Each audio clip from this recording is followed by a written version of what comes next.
ভালো আছেন? I love you. তোর কি মাথা ঠিক আছে? তুই কাকে কি বলছিস জানিস? এটা পাবলিক প্লেস বলে তুই বেঁচে গেলি। এর জন্যই তো সাহস পেলাম। তবে আপনি কিন্তু সেই দেখতে। তোকে না তোমাকে না সেই লাগছে। বেশি উঠতে যেতে হয় না, এটা পাবলিক প্লেস। তার তো আবার সামনে ভোট। এইবার ভোটটা আমাকেই দেবেন। তোমাকে তো মন প্রাণ সবই দিয়েছি সোনা। ভোট তো ছোট জিনিস। দাঁড়ান ম্যাডাম, একটা ছবি তুলে নি। ম্যাডামের সাথে একটা ছবি তুলে দে। ম্যাডাম, হাতটা কাঁধে রাখুন। যা বলছে তাই করে, এটা ছবি তো। তোকে আমি দেখে নেব।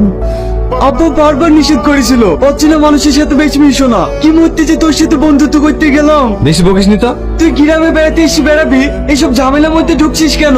একটু শান্ত হন। কি করে শান্ত হবো? ওর এত বড় সাহস, ও আমাকে আই লাভ ইউ বলে। ম্যাডাম, এইদিকে দেখুন। এমএলএ ম্যাডাম হঠাৎ করে আপনার কথা ধরলো কেন? ভালোবাসার মধ্যে এরকম টুকটাক ঝামেলা হতেই পারে। এখন আপনি যদি অন্য একটা ছেলের সঙ্গে কথা বলেন, তাহলে আপনার সঙ্গে রাগ করবে না? মানে? আমরা দুজন দুজনকে 7 বছর থেকে ভালোবাসি। কি? কাল আমার এক বান্ধবের সঙ্গে কথা বলতে দেখে ওর একটু অভিমান হয়েছে। আমি এতে কিছু মনে করিনি। আসলে আমাকে অনেক ভালোবাসে তো। ভালোবাসার মাঝখানে একটু আত্মশাসন করার অধিকার সবার আছে। এই দেখুন, ওর নাম করতে না করতেই কল চলে এসেছে। তোমার ব্যাপারেই কথা বলছিলাম। সরি সোনা, আমি আর কারোর সঙ্গে কথা বলবো না। তোমার ভোট বেরোলেই আমরা দার্জিলিং ঘুরতে যাবো। আমি ওকে কখন ফোন করলাম? আপনারা দেখতেই পাচ্ছেন, এত বড় এমএলএ হয়েও একটা সাধারণ ছেলেকে 7 বছর ধরে ভালোবেসে যাচ্ছেন। মিস্তুই না। চলো না ভাই, এমএলএ ম্যাডাম তোমাকে ডেকে পাঠিয়েছে। সেটা আগে বলবি তো। তোরা খেল, আমি তোর ভাবির সঙ্গে একটু দেখা করে আসি। চল। এদেরকে আবার পাঠানোর কি দরকার ছিল? তুমি একবার ফোন করলে তো আমি ছুটে চলে আসতাম। বন্ধ কর তোর নাটক। তোকে আমি যেটা জিজ্ঞেস করছি সেটা বল। তোর সাথে আমার 7 বছরের রিলেশন, আমাদের মধ্যে মানবিমান চলছে, তাহলে তুই এগুলো কেন বলছিস? তোমার কাছে পৌঁছানোর জন্য। মানে?